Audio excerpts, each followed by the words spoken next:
नमस्कार, मी पंजाब डक. आज आहे 6 ऑगस्ट 2026. मी इकडे आळे फाट्याकडे आहे आणि या ठिकाणी एक अंदाज देणार आहे. तर राज्यातल्या सर्व शेतकऱ्याला सांगू इच्छितो की आणखीन 6, 7 आणि 8 आणखीन 3 दिवस राज्यामध्ये 10 मिनिटाचा 20 मिनिटाचा थोडाफार पाऊस येणार आहे म्हणून हा अंदाज लक्षात यायचा. खूप काय मोठा नसणार आहे म्हणून हा राज्यातल्या सर्व शेतकऱ्यांना लक्षात यायचा.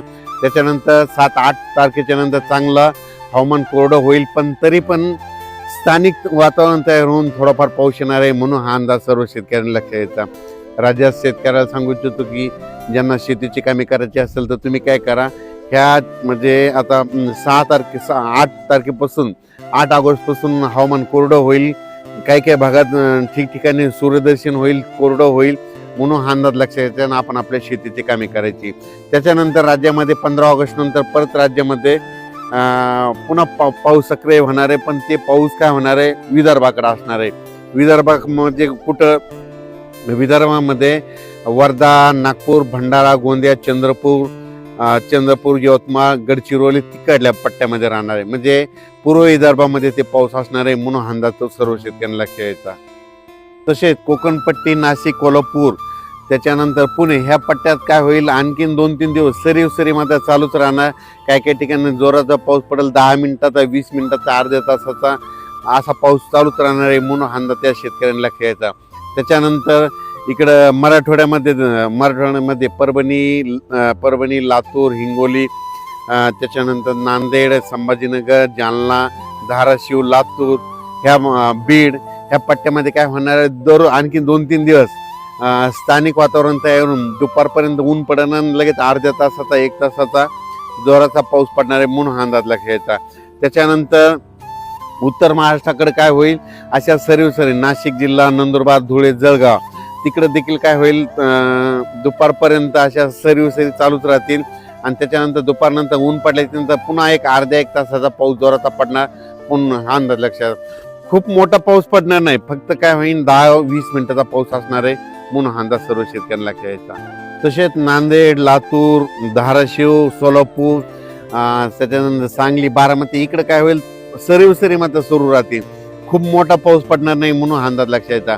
पण तरी पण काय होणार आहे ह्या 3 दिवसामध्ये, आज म्हणजे 6 ऑगस्ट, 7 ऑगस्ट आणि 8 ऑगस्टच्या दरम्यान सोलापूर जिल्हा, लातूर जिल्हा, धाराशिव जिल्हा, इकडे सांगली जिल्हा, बारामती 2, कडाष्टी, बीड ह्या परिसरामध्ये काय होईल अर्ध्या तासाचा 1 तासाचा जोराचा पाऊस पडणार आहे. स्थानिक वातावरण तयार होऊन म्हणून अंदाज लक्षात येतात. खूप मोठा नाही, पण अर्ध्या तासाचा, 20 मिनिटाचा, 10 मिनिटाचा, 5 मिनिटाचा असा पाऊस पडून जाणार आहे म्हणून हा सर्व शेतकऱ्यांना लक्षात येतात. सोशल मीडियामधून असं ऐकण्यात येतं की सप्टेंबर ऑक्टोबर मध्ये पाऊस कमी पडणार आहे, पण सर्व शेतकऱ्याला सांगू इच्छितो की सप्टेंबर ऑक्टोबर मध्ये परतीचा पाऊस जोराचा पडणार आहे, धुमाकूळ घालणार आहे म्हणून हा अंदाज सर्व शेतकऱ्यांना लक्षात यायचा. त्यानंतर एक अशी बातमी आली की टेम्परेचर वाढणार, उलट टेम्परेचर वाढल्यामुळे फायदा होणार आहे. जितकं टेम्परेचर वाढलं त्यावेळेस काय होतं, उष्णता वाढते. उष्णता वाढली की हवेचे कमी दाब तयार होतात. कमी दाब तयार झाले की वारे जास्त दाबाकडून कमी दाबाकडे येत असल्यामुळं राज्यातला पाऊस वाढणार आहे. पण सर्व शेतकऱ्याला आणखीन एक सांगतो, महाराष्ट्राला 2 समुद्र आहेत, अरबी समुद्र आणि बंगालच्या खाडीचा समुद्र. अरबी समुद्रात मधून जरी काही भागामध्ये पाऊस नाही पडला तर तुम्हाला सांगतो 20 सप्टेंबर नंतर काय होतं की बंगालच्या खाडीमधून पाऊस येतो, त्या शेतकऱ्याची हरभऱ्याची, ज्वारीची पेरणी करून टाकतो. आणि शेतीमध्ये सगळ्यात महत्वाचा काही काही भाग असे आहेत, काही काही जिल्हे असे आहेत की त्यांना बंगालच्या खाडीचा म्हणजे याचा पाऊस चांगला पडतो, परतीचा पाऊस जास्त पडतो. मग त्याच्यामध्ये जिल्हे सांगतो, नांदेड जिल्हा झालं, परभणी जिल्हा झालं, धाराशिव जिल्हा झालं, त्याच्यानंतर इकडं जालना, त्याच्यानंतर इकडं अहिल्यानगर, सोलापूर जिल्हा, सांगली जिल्हा, सांगोला तालुका ह्या पट्ट्यामध्ये काय. त्याच्यानंतर मानखटाव म्हणजे एक सातारा जिल्ह्यामध्ये मानखटाव असा एक तालुका आहे, तिथं दरवर्षी पाऊस आता देखील कमी आहे. मग त्यांना पाऊस कधी पडतो तर त्यांना परतीचा पाऊसच येतो म्हणून हा अंदाज लक्षात यायचा.